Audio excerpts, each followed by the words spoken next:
రాష్ట్రాన్ని మరో బీహార్ చేయాలని చూస్తున్నారా? కూటమి నేతలు వ్యవస్థను భ్రష్టు పట్టిస్తున్నారన్న బొత్స సత్యనారాయణ. మా హయాంలో కరోనా ఉన్నా పోలవరం పనులు పరుగులు పెట్టించాం. చంద్రబాబు పాపాలే పోలవరానికి శాపాలయ్యన్న అంబటి రాంబాబు.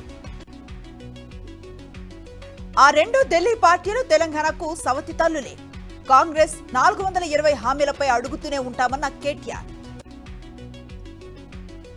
కాశీనాయన క్షేత్రంలో కూల్చివేతలపై YS Jagan fire.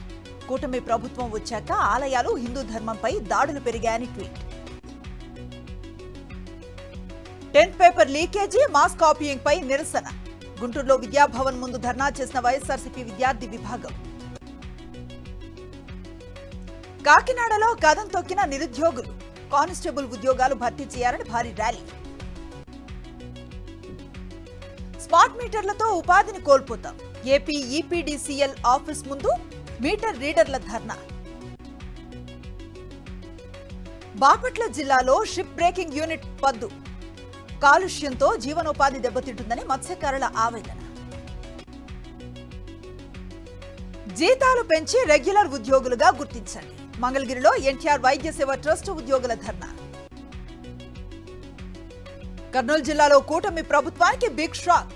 తగ్గలి, Veldurthi MPP స్థానాలు కైవసం చేసుకున్న వైఎస్ఆర్సీపీ.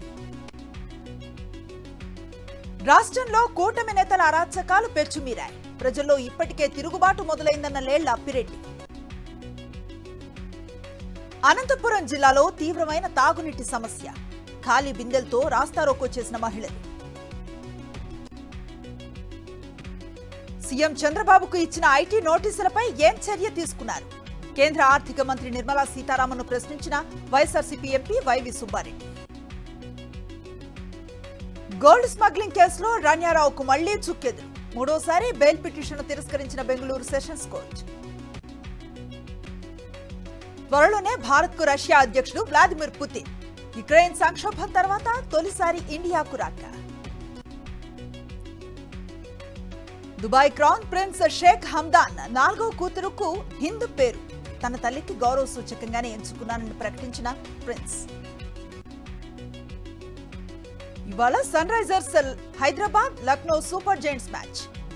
ఉప్పల్ స్టేడియంలో తలపడనున్న ఇరు జట్లు. రాత్రి 7:30కు ప్రారంభం కానున్న పోరు. బ్యాంకింగ్ స్టాక్స్ లో కొనుగోళ్ల మద్దతు. లాభాలతో ముగిసిన దేశీయ స్టాక్ మార్కెట్స్.